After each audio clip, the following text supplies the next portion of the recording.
অন্যথায় আপনারা এই দায় এড়াতে পারবেন না। নুরুল নূর এখনো পর্যন্ত হাসপাতালের বিছানায় কাতরাচ্ছে। গতকাল দেখলাম মধ্যরাতে সরকারের পক্ষ থেকে একটি তদন্ত কমিশন প্রকাশ করা হয়েছে। আমরা সরকারের এই উদ্যোগকে সাধুবাদ জানাই, কিন্তু প্রশ্ন রাখতে চাই, এখনো পর্যন্ত ভিডিও ফুটেজ থাকার পরেও কেন একজনও গ্রেপ্তার হলো না? কেন গ্রেপ্তার হলো না? তাদেরকে প্রোটেকশন কারা দিচ্ছে?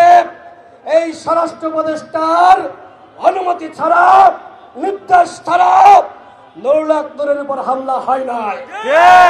সুতরাং একজন জনপ্রিয় জাতীয় নেতা, জুলাই গণঅভ্যুত্থানের অন্যতম সাহসী নেতা, তার উপর যে হামলা হয়েছে, এই হামলার দায় নিয়ে এই নির্লজ্জ বেয়াদ ছোটলোক, এই অথর্ব স্বরাষ্ট্র উপদেষ্টাকে পদত্যাগ করতে হবে। এইরকম স্বরাষ্ট্র উপদেষ্টা বিপ্লব পরবর্তী সময়ে একটি অন্তর্বর্তীকালীন সরকারের উপদেষ্টা হতে পারে না। সুতরাং অবশ্যই এই স্বরাষ্ট্র উপদেষ্টাকে পদত্যাগ করতে হবে। যদি এই স্বরাষ্ট্র উপদেষ্টা পদত্যাগ না করে, এই জাতীয় নেতৃবৃন্দ, ফ্যাসিবাদ বিরোধী শক্তি, আমরা যারা এখানে এই সংহতি সমাবেশে হাজির হয়েছি, সবাইকে সাথে নিয়ে সচিবালয় ঘেরাও করা হবে এবং টেনে হিঁচড়ে এই স্বরাষ্ট্র উপদেষ্টাকে তার গদি থেকে নামানো হবে।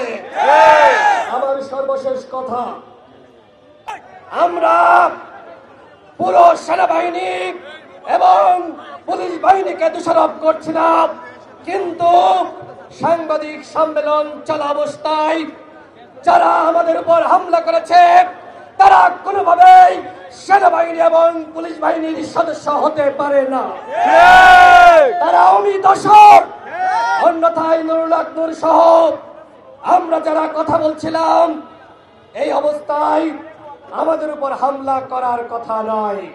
সুতরাং সেনাপ্রধানকে বলবো, পুলিশ প্রধানকে বলবো, যারা এই ঘটনায় জড়িত তাদেরকে চিহ্নিত করে অবশ্যই তাদের বিরুদ্ধে ব্যবস্থা নিতে হবে। আওয়ামী লীগ যে অপরাধ করেছে, জাতীয় পার্টি কি একই অপরাধ করে নাই?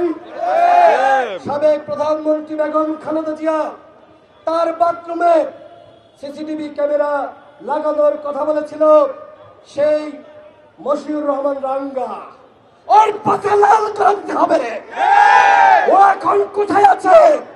ওকে খুঁজে বের করে ওর পাতা লাল করে দিতে হবে। অন্যথায় বন্ধুরা, আপনারা যারা এই যে গণঅভ্যুত্থানে ফেসবুক লাল করেছিলেন, আপনারা কিন্তু ভালো থাকতে পারবেন না, আমাদেরকে ওরা লাল করে দিবে।